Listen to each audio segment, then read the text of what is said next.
Hey folks, welcome back to The Slice. Thanks for tuning in. The US Open's here and we have a lot to talk about because it's going to be a good couple weeks here. Everyone's in New York having a good time and there's a few things that I need to talk about. Like we got to break down the draws, give a preview, and I'm going to say why I think Nadal is the favorite for the tournament. We're also going to talk about the draws. Are they fixed? There's some weird matchups that I've seen before and it seems like it's almost too good to be true right in the early rounds. So we'll talk about that. We'll talk about who outside of the big three has the best chance at becoming a dark horse and maybe winning this tournament. And we'll ask the question, is the next gem going to finally step up at this year's US Open? Welcome to the slot.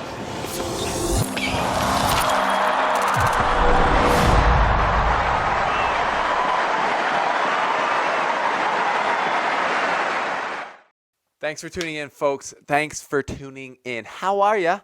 We're back, and we haven't really gone that long. I've been posting lots lately. If you haven't seen those videos, check out the interviews I did at the Vancouver Open. But first, if you haven't, hit that subscribe button. It means a lot to me. Thank you. And also consider supporting the Slice on Patreon. Patreon, if you don't know, is basically a little platform where you can give money to creators like me so that we can keep creating good content, because that's what I want to do. But it does cost us money to do it. So if you could donate $1 or $2 a month, I would forever appreciate it.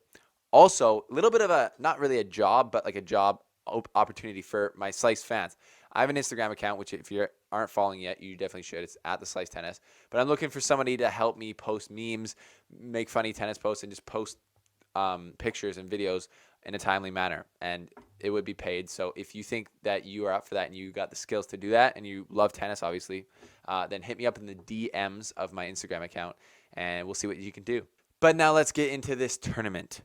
So I'm saying right away that Rafael Nadal, I would say, is the favorite. I've looked at the draws, and we're going to get into them here. I've got show notes, a bunch of them. We're going to get deep into these draws and look at them. But I think, according to these draws, I would say Nadal's the favorite because, like many people think, he's had the most consistent 2018, I'd say. He won, obviously, pretty much all of the clay court season. Didn't play as well. Well, he got injured in the beginning part of the season, but then he won Montreal, didn't play Cincinnati, so he's been and made it to the semifinals, to Wimbledon, almost beating Djokovic.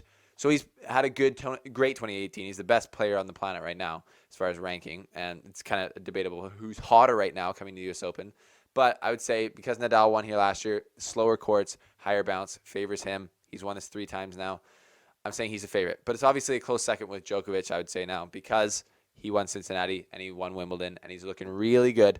So let's get into these draws. First off, Nadal. I would say tougher draw. Tougher draw than last year, that's for sure. He had a waltz to the US Open final last year. Rafael Nadal fans, you can calm down. But Rafael Nadal this year has a bit of a tougher draw, I'd say, because there's not too many massive landmines in the beginning part of the draw, but he does have, I would say, consistently tough matches. And I would say right from the very get-go, because his first match is Federer. Shouldn't be a problem, but it's definitely, like, Ferrer's obviously used to be extremely good and would always be in the finals of the French Open. So Ferrer can ball, and we all know that. He's a dog. I think he smokes a pack of cigarettes a day. That's what I've heard on the streets here with some of my personnel on the ATP, which is crazy. How does he smoke a pack of cigarettes and still run that much? Absolutely nuts. Nadal's second round is going to be either Lachko or Pospisil. Still shouldn't be a problem, obviously, but those are 2 big hitters, and they can catch fire. Third round could either be Gilles Muller, who beat him last year at Wimbledon, or Karen Khachanov, who's a really good young player who hits big again. So none of these are he should win all these matches for sure. It would be a massive upset if he lost, but they're not super simple. It could be easier. That's what I'm trying to say. Kyle Edmund or Jack Sock in the 4th round. Pretty low chance of a Jack Sock making it to the 4th round, I'd say. I don't know if he's actually won a match in 2018. Do you guys know? After winning Paris last year, he completely dropped off. Maybe he got to his head. Who knows? We'll see. Hopefully I can interview him one day. In the quarterfinals, it's going to be Anderson, Shapovalov, or Thiem if they don't get upset. So obviously all those guys are tough. But you should, in quarterfinals, semifinals, finals, it should always be tough. And it would be, because in the semifinals, he could either face Del Potro, Raonic, or Dimitrov. So tough all the way through, I would say, for Nadal, but that might just help him find a better rhythm, because he's just playing classic Nadal tennis right now. He is really, when he won Montreal, he had to grind out a lot of those matches, and he's won. So maybe, if he finds a guy where he's not playing his best and they're playing unbelievable, it could be upset alert. But tough job, but I definitely have him going through pretty solidly all the way until at least the quarterfinals, and then it's a bit more up in the air. But yeah, not the easiest draw ever for him. Next up, we're looking at Djokovic and Federer. So these guys don't have as easy of draws as Nadal because they might have to play each other in the quarterfinals. So they're in the same quarter of the draw, which makes their draws not easy. Because if you're looking at Djokovic, you're like, yeah, I've beaten Federer the last time we played in Cincinnati, and I've obviously kind of owned him here at the U.S. Open in the last 10 years, beating him in 2015 and other times. But it's still Federer, and there's nobody on the planet who's going, oh, I only got to play Federer in the quarterfinals. That's it. Nobody's thinking that unless they're a crazy person, which Djokovic might be. Djokovic, he's got a tough draw because of Federer, but I would say his first round versus Martin Fucsovics, very, very distant threat. Not a huge threat, but this guy can hit pretty hard. I think he played Federer this year at the Australian Open. And no threat, I would say, second or third round. He could play Puig or Carreno Busta in the fourth round. That could be a problem, but still not too much if he's playing good. I don't think Carreno Busta last year played really well in the U.S. Open, so is he going to do it again this year? He made it to the semifinals last year. Biggest result for him ever. And then the quarterfinals, Federer. So that's going to be, I think, if he makes it to the quarterfinals and beats Federer, which I do think he would if they both met there, then he's going to win the semifinals and he's going to go to the final. Probably maybe against Nadal, and then that's going to be a blockbuster. And that's really a toss-up. We're going to have to see how they play through the week. So that matchup, if that actually happens, there's no real reason in predicting that. I already gave my early prediction of Nadal as the favorite, but it's pretty early, and it's just a prediction. But I'm sure you guys will roast me anyways. And the man, Roger Federer, not too bad. Not too bad of a draw, except for a couple landmines, I would say, in the form of Nick Kyrgios and Novak Djokovic, like I just said, in the quarterfinals. So Federer's set to play. I don't think he's going to have any problem around 1 or 2. I've just marked him off. I don't even know he's playing. Well, I looked at it, but not mentionable, I would say.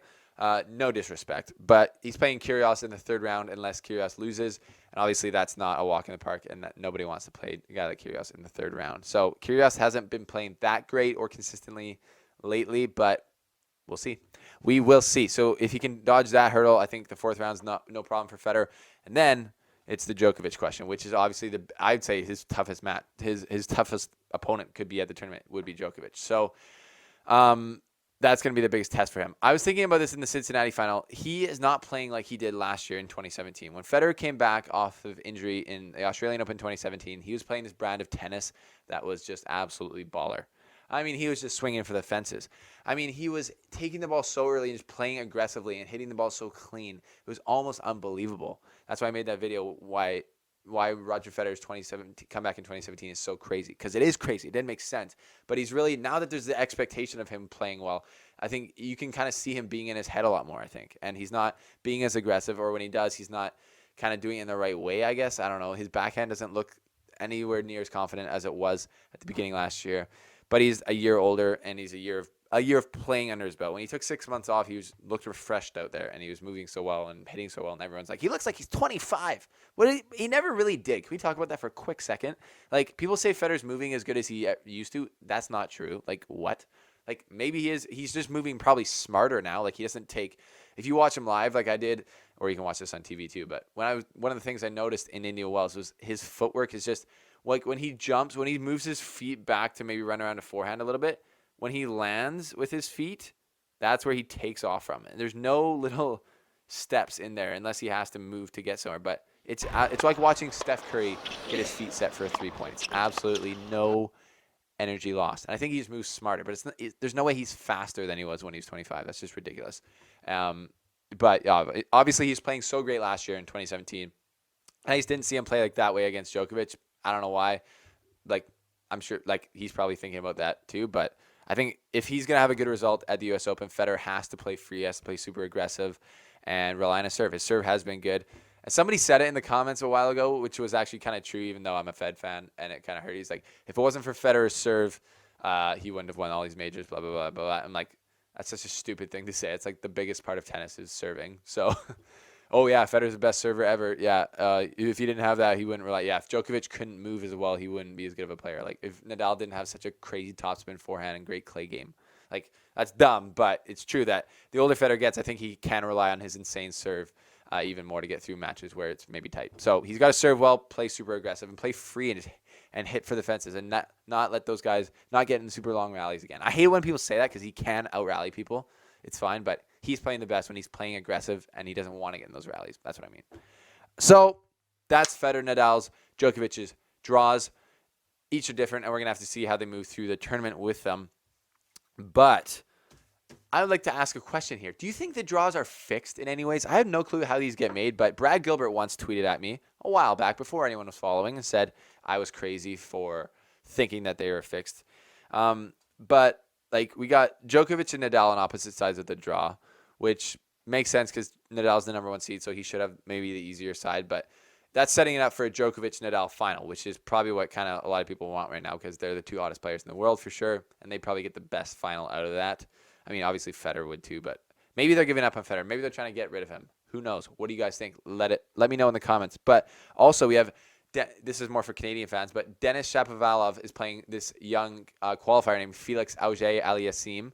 He's like an 18-year-old, maybe 17, 18-year-old, really good player. He's like 6'3". He was at the Van Open when I was there, didn't see him.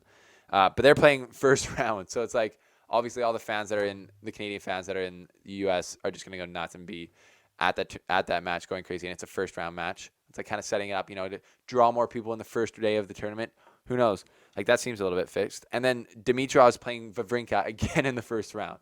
If you remember, they played in the first round of Wimbledon, and Wawrinka won, and Dimitrov looked like literally depressed after that, and just like he was like, I don't even know if I want to keep playing this. He said, I'm ashamed. That's what he said, losing in the first round. You can't really blame yourself, Dimi, when you're playing Stanislas Domanislas for Wawrinka in the first round. I mean, that's pretty brutal. And it's happened again. Like, that seems a bit weird. That's just a question. What do you guys think about fixed draws? Do you think they are fixed at all? And outside the big 3, who is the biggest player that could make a dent at this year's Open? I think Kevin Anderson obviously could, but, because he played so well at Wimbledon. But I think Juan Martín del Potro is the biggest threat outside of the big 3 to make it far because he's actually had a great 2018. Like, he won Indian Wells. He played great in any of the tournaments. He hasn't played as much because I don't think his fitness is still there, honestly. But he played good at Wimbledon. He almost beat Nadal in the 5-setter there. I think, yeah, it was a 5-setter, and he played really well, and that was just super tight. Nadal grinded it out. Classic. But he played really well here last year. He beat Federer, and then he lost the tight one to Nadal.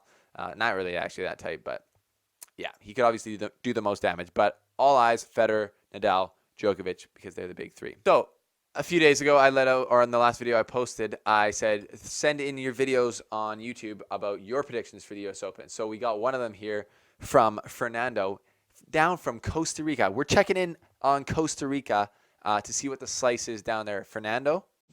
Welcome to the slide, folks. My prediction for the US Open winner is Nadal, because he's the most consistent player through the year, he's the reigning champion, and he has the best mental game on tour.